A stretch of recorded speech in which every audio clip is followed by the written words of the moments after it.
They laughed when the obese bride fell off the wagon until the rancher lifted her and said, "You're safe now." Dead River, Wyoming Territory, spring of 1881. The wind rolled over the hill outside the town like it had something cruel to say. It carried the laughter of 200 townsfolk gathered on the ridge for what was whispered about all week, the fattest bride Dead River's ever seen, marrying for land, not love. The hill was thick with wild grass and judgment. Chairs were set in crooked rows, but no one sat. They all stood, hands on hips or arms crossed, waiting for the sideshow they had come to witness. They did not bring flowers. They brought smirks. At the crest of the hill stood Sam Crane, arms folded, gold tooth glinting in the sun. The local mine boss, dressed like a gentleman, but looking like a man who never said thank you and never meant I do. He tipped his hat to the crowd, soaking in the moment like he owned it. And maybe, to him, he did. The wagon approached, pulled by a weary-looking mule, creaking under the weight of its passenger. Miriam Boyd sat stiffly inside, hands clenched over a bouquet of daisies that had started to wilt. Her dress was tight across her chest, too many seams doing too much work. Her cheeks were red, but not with joy. She smiled, small and shaky, like a girl trying to believe she still had a choice. As the wagon reached the edge of the flattened grass, the left wheel sank. Soft earth, careless planning, maybe fate. The mule brayed, jolting forward. Miriam slipped. First came the scream, then the silence, then the laughter. Her body hit the ground hard, rolling once, then settling with her arms awkwardly beneath her. Her white dress tore at the hem, muddied with brown and green. Her veil snagged on the wagon spoke, pulling her head back before it snapped free. Gasps turned to guffaws. A boy shouted, "She cracked the hill!" Another voice echoed, "That's one way to make an entrance." Miriam lay still. Her eyes were open, but she did not move to get up. Her mouth trembled. Her bouquet lay beside her, crushed like a joke that went too far. Sam Crane did not move. He took a single step forward, then stopped. His face hardened as though embarrassed. He adjusted his vest, looked to the crowd, and said nothing. That was when someone stepped out of the crowd. He did not wear a suit or Sunday hat. He wore trail dust and a plain shirt, sleeves rolled to the elbow, revealing arms used to work. Jack Holloway, the rancher from north of the valley. A man not seen much in town, unless there were cattle to buy or a saddle to repair. He crossed the hilltop without hurry. The crowd quieted, unsure. Jack knelt beside Miriam, whose breath was now quick and shallow. He shrugged off his long canvas coat and draped it over her legs, shielding what the torn dress could not. Then he slipped his arms under her. She gasped, "Do not, please." But he lifted her anyway, effortlessly, carefully, as if she weighed nothing more than dignity. "You're safe now," he whispered. Then he turned to the crowd, holding her as if she were made of glass and fire. "She ain't a joke," he said, his voice carried clean, with no need to shout. "She's mine." For the first time that morning, no one laughed. Jack Holloway did not wait for applause. With Miriam in his arms, he carried her down the slope, past the stunned crowd, past Sam Crane's frozen smirk. No one dared stop him. He helped her onto his dun gelding, swung into the saddle behind her, and spurred the horse toward the trees west of town, toward safety, or at least distance. But Sam Crane did not like losing, and certainly not in front of a laughing crowd. By the time Jack and Miriam reached the old three-way fork outside town, 2 riders blocked the path. They were not townsmen. They were hired muscle. One tall and rail-thin, the other thick as a tree stump. Wade Cutter and Lyle Gentry, men known for breaking knees and fixing elections. "Well now," Wade said, easing his horse closer, "the runaway bride and her knight in dirty denim." Lyle cracked his knuckles, resting a hand on the pistol at his hip. "Boss says you're takin' what ain't yours, Holloway." "She is not his to take," Jack replied, voice low. "Move aside." Lyle sneered. "That piece of paper she signed, marriage or sale, depends how you read it, and Sam reads it one way." Then tell him to learn to read better, Miriam snapped. Wade laughed. Big words from a woman who just fell off a wagon. Miriam's fingers curled around the saddle horn. Jack shifted slightly, ready. Lyle leaned forward, spitting to the side.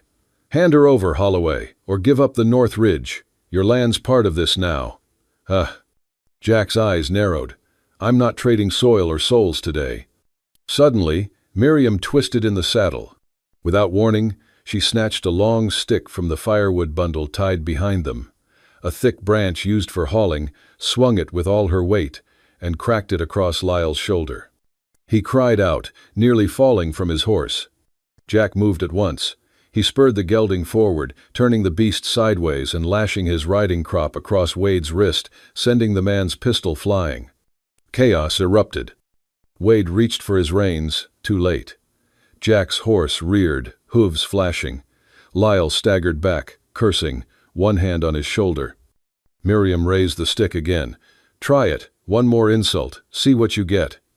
The two men hesitated, stunned, not by her size, but by her fury. I'm not a joke, Miriam said, her voice ringing through the trees. Not yours, not anyone's. Jack reached back, took the reins tight. Hold on. They galloped past the men, into the trees, disappearing down the path toward the ravine. Hooves thundered. Dust rose. Shouts faded. Behind them, Wade nursed his wrist. Lyle cursed and spat blood. Sam Crane arrived moments later, red-faced and breathless. He stared at the dust trail with pure venom in his eyes. Go after them, he growled. Bring them back, or don't come back at all. But by then, Jack and Miriam were gone, vanished into pine and shadow, together on a horse not meant for fairy tales, but for flight. Deep in the woods, hours after the chase, the sun dipped low, brushing the treetops in burnt orange. Jack led the horse into a grove where a hunting shack leaned against itself like an old man with bad knees, weather-worn planks, a sagging roof, but shelter all the same. He helped Miriam down. She winced, her ankle stiff, but said nothing. Inside, dust hung in the air like old memories. A broken stool, a shattered lantern, one blanket in the corner. Jack moved wordlessly. He gathered dead branches, cleared a space in the hearth, and coaxed a small fire to life. The orange glow cast long shadows on the walls, flickering like stories waiting to be told.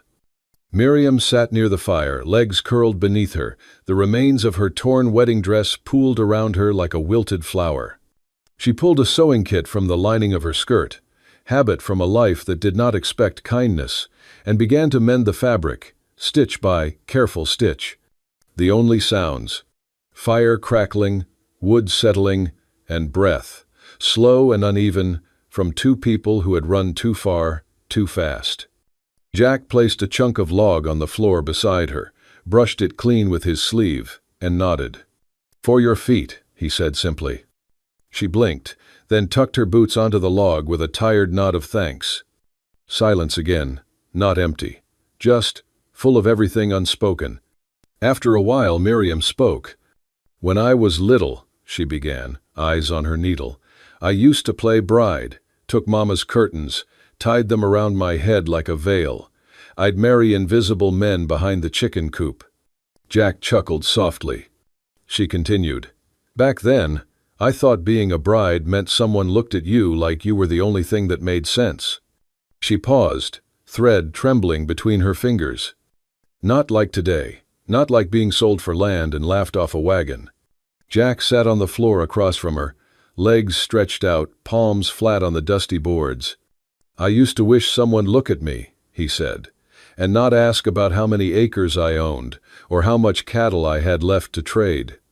Their eyes met, not in pity, in recognition. You're not what they say, Jack added.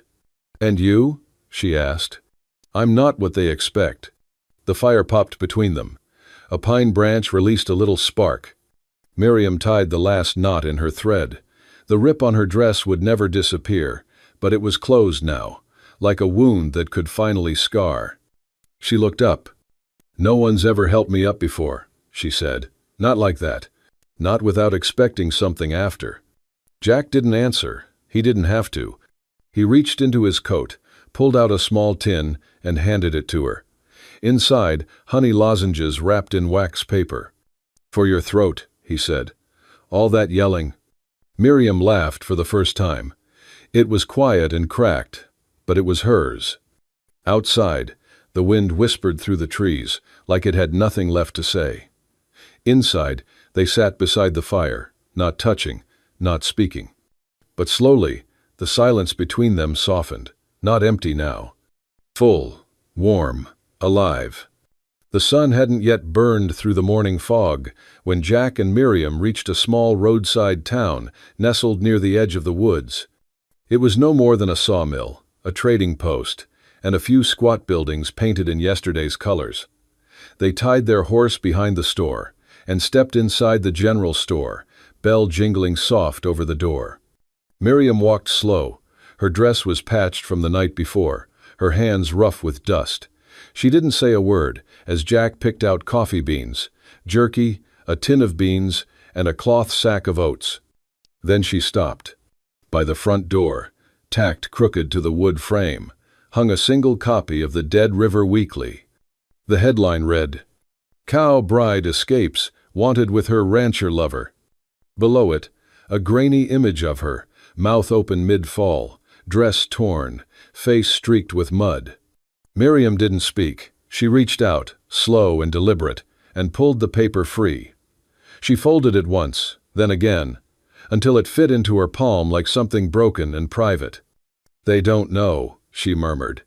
"They don't know I raised 50 hens by hand after Daddy died, that I sold eggs door to door to keep the farm, that I bartered feed with Reverend Cain's wife and boiled water for a year because the pump broke." She looked up at Jack. "But they'll remember the mud, always the mud." Jack didn't speak. He stepped outside, reached into his saddlebag, and pulled out a small, square piece of polished metal, a shaving mirror, cracked in one corner. He handed it to her. "Clean your face," he said gently. "They see what they want. I see who I'm with." Her hands trembled slightly as she wiped her cheeks. Then she folded the mirror and tucked it into her apron. They didn't linger.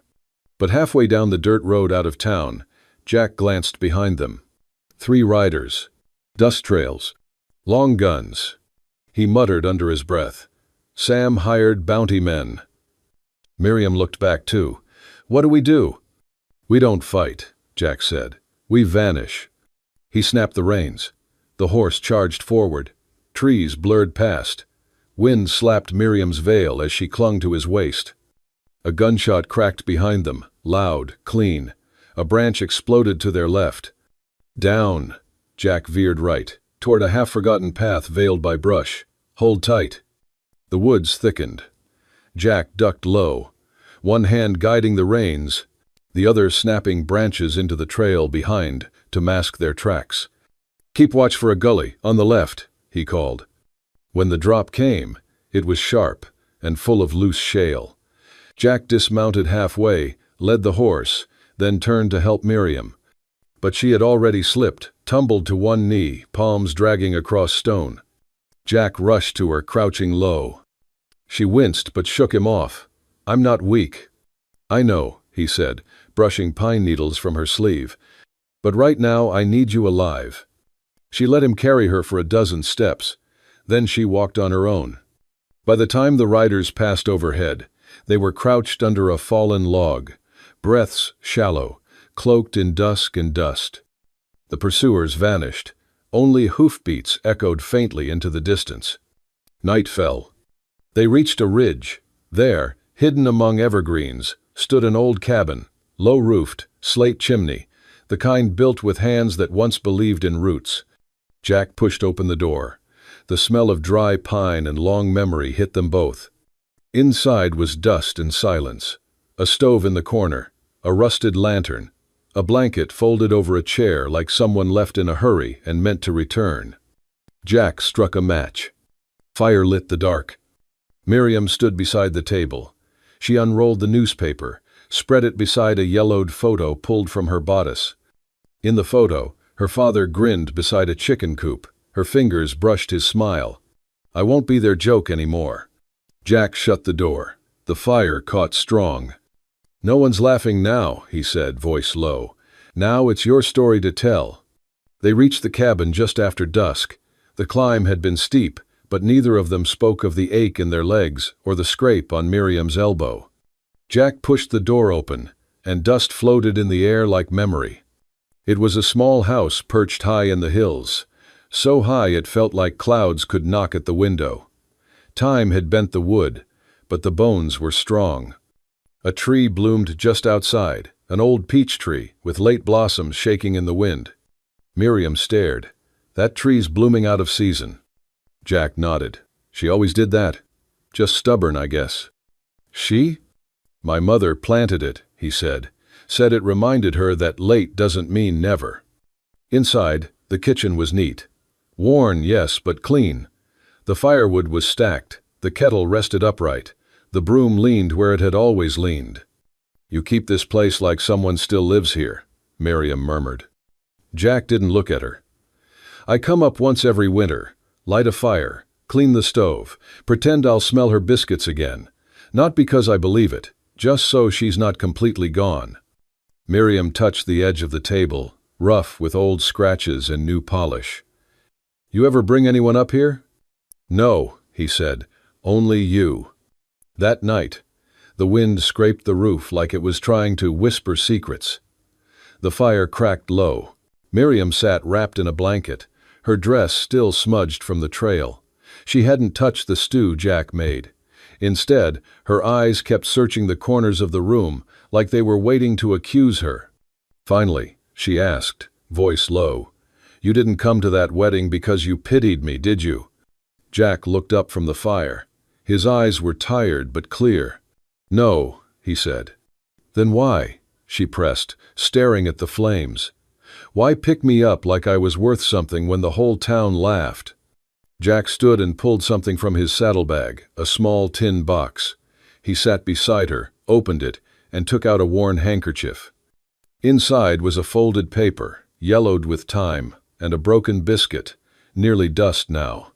I had swamp fever 4 winters ago, he said, laid out behind Thompson's pasture, half out of my mind. Everyone thought I was done for. No one came close. Miriam's brow furrowed.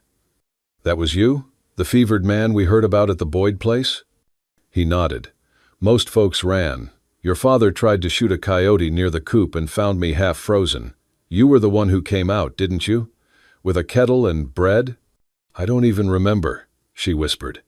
Well, I do, he said. You handed me this. He held up the biscuit piece. Didn't know who I was, didn't ask, just said, It's not much, but don't die hungry. Then you walked away.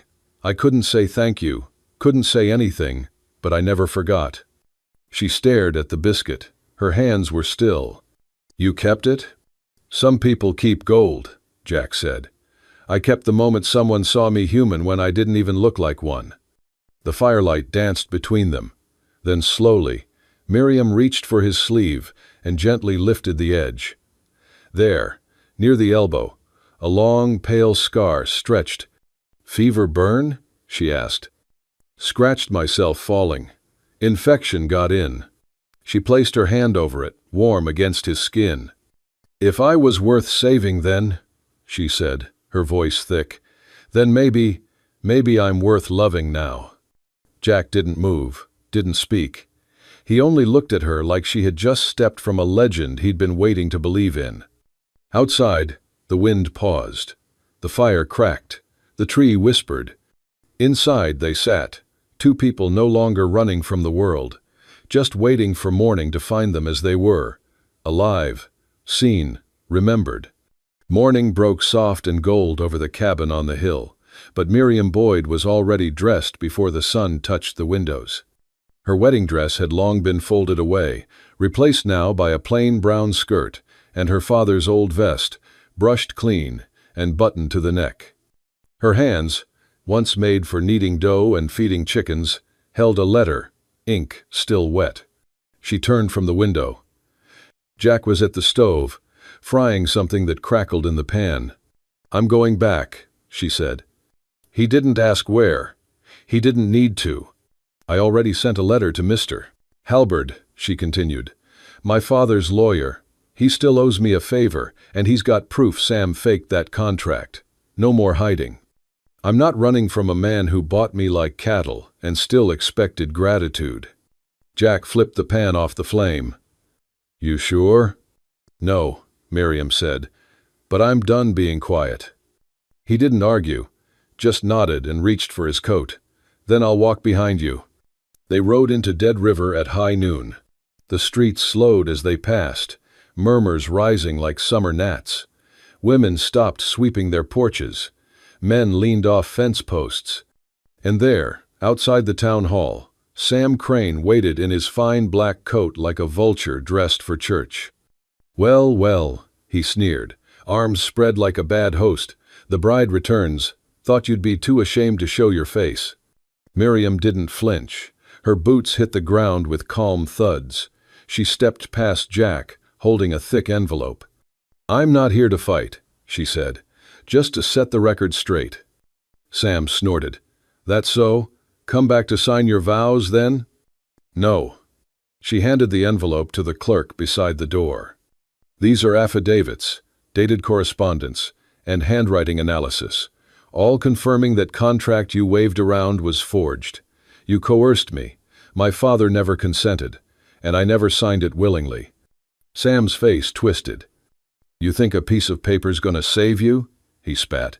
"You think a crooked lawyer and that cowpoke you bedded will make anyone believe your lies?" Jack stepped forward but didn't speak. Miriam stood tall. "I don't need belief, just law, and the law says forced contracts don't hold." Sam lunged then, fast and stupid. His hand raised like thunder, fingers curled toward her throat. But Jack was faster. He caught Sam by the wrist mid-swing, twisted gently, not enough to break, just enough to make the pain hum like a warning. Jack leaned in close. His voice was low, calm, without a hint of rage. "You touch her again, and you'll find out what real humiliation tastes like. And I won't use my fists. I'll use facts. I'll use truth. You won't walk out of here with your reputation intact. You might not walk out at all." Sam's face drained white. Sheriff Thomas, who'd been watching quietly from the porch, stepped forward. "I believe that's enough. Mr. Crane, you'll be coming with me for questioning, and I suggest you don't run, because the truth's catching up to you either way." Sam yanked his arm free and backed down the steps, red-faced and sputtering. Miriam didn't wait to watch him go. She turned, shoulders square, chin up, and walked straight down the courthouse steps, past the gasps, past the gawking faces, past the same people who once laughed when she hit the ground.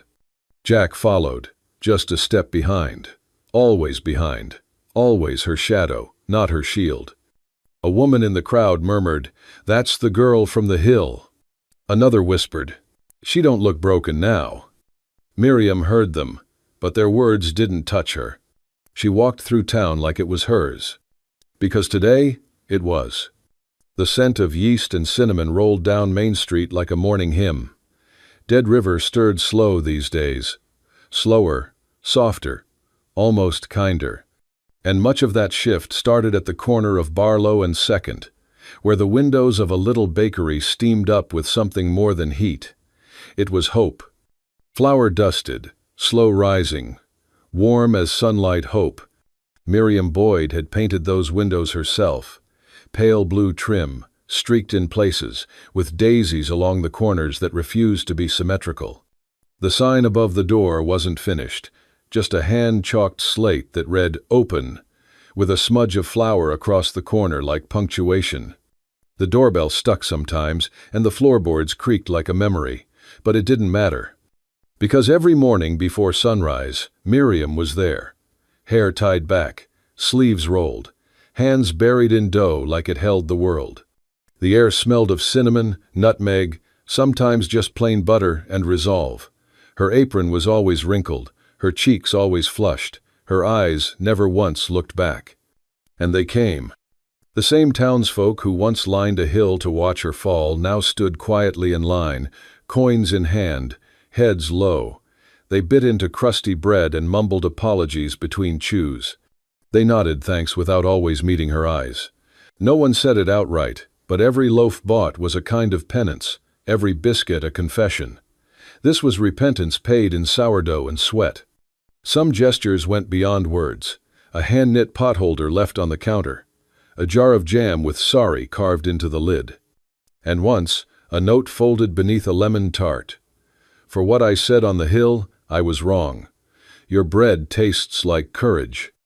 That afternoon, with the last tray cooling and golden light slanting through flour-dusted air, the door opened again. Jack Holloway stepped inside. He didn't speak at first, just stood in the threshold, boots caked with trail dust, holding something under his arm wrapped in brown cloth. The room smelled of nutmeg and quiet. Miriam looked up from wiping the kneading table. "We're out of cinnamon rolls," she teased, voice warm and tired. Jack shook his head. "Didn't come for sweets." He stepped forward and laid the wooden board gently on the counter. Unwrapped, it was smooth pine, polished at the edges. Carved across the front in careful, unsteady lettering were the words, and J. Bakery, bread and brave women. Miriam stared. Her fingers, still slick with butter, trembled slightly as she traced the carved letters. Jack cleared his throat, eyes fixed on the board. "I ain't got a ring," he said. "Never been good with fancy words, but I thought maybe this could count." He paused, then added, voice barely above a whisper, "If I could be the first loaf you sell each morning and the last glass of water you sip at night, that'd be enough for me." Miriam didn't speak. She stepped around the counter, reached for his hand, held it tight. Then she laughed, deep and sudden and honest. It rolled through the room like thunder over wheat fields. And behind the laugh came tears, quiet, hot, steady. "You fool," she whispered. "You said it exactly right." She placed his hand over her heart. "I'll say yes, but not as someone's wife. I'll be your partner. In bread, in work, in the business of not giving up." Jack nodded. He didn't need more. That evening, just before sunset, they hung the wooden sign above the door. It was crooked, the string frayed, but it was theirs. The sun hung low over Dead River, casting long golden shadows across Main Street, where laughter drifted, not cruel, not cutting, but warm and unguarded. It was the anniversary of a fall, and Miriam Boyd had baked 3 dozen pies to celebrate it. She called it "The Day I Hit the Ground and Got Back Up." Flyers had been slipped under shop doors and pinned to fence posts. No charge, no speeches, just bread, cider, and something that felt like forgiveness. The hill where it all began was gentler in spring. Wildflowers had crept in around the path, softening the memory of trampled grass and gawking crowds. A wooden stage stood near the crest now, borrowed from the church and draped in checkered cloth. Folding chairs circled close, filled not with gawkers but neighbors, some sheepish, some proud, all curious. Jack Holloway stood behind a small podium with a sheet of paper in hand. His voice was steady, but his ears were pink. "She once told me," he began, "that she wanted to be a bride since she was a girl, but not bought like a prize pig, not pitied like a wounded stray. She wanted to be chosen, and she was. By herself, first." The words were simple, a poem without rhyme. He spoke of butter and firelight, of a woman who had been laughed at and who now laughed last, while handing out apple tartlets to the same people who once looked through her. When he finished, there was a pause. Then someone clapped. Then everyone did. It wasn't loud, but it was real. Miriam stood off to the side, apron tied over a yellow cotton dress, face flushed from the heat of the oven, or maybe from something deeper. She stepped forward, wiping her hands on a towel that still smelled faintly of cinnamon. An old woman near the front leaned toward her granddaughter and whispered, not quietly, "I called her a cow once, fool that I was. Now I tell this little one, learn to bake like Miss Boyd." She baked her way out of shame. The granddaughter nodded solemnly. Miriam caught the words. She didn't flinch. Just looked toward the hilltop, the same slope where she'd once landed in the mud, with her skirt torn and her pride bleeding out into the dirt. Now, it held picnic blankets. Children rolled down its sides, laughing for the joy of it. A sign stuck near the trail read, "Watch your step, but know you can stand again." She turned to Jack, who offered her a plate and a grin. "I never thought I'd thank a wagon wheel for getting stuck," he murmured. She laughed, shaking her head. "You're still terrible at romantic lines." "I'm a rancher, not a poet."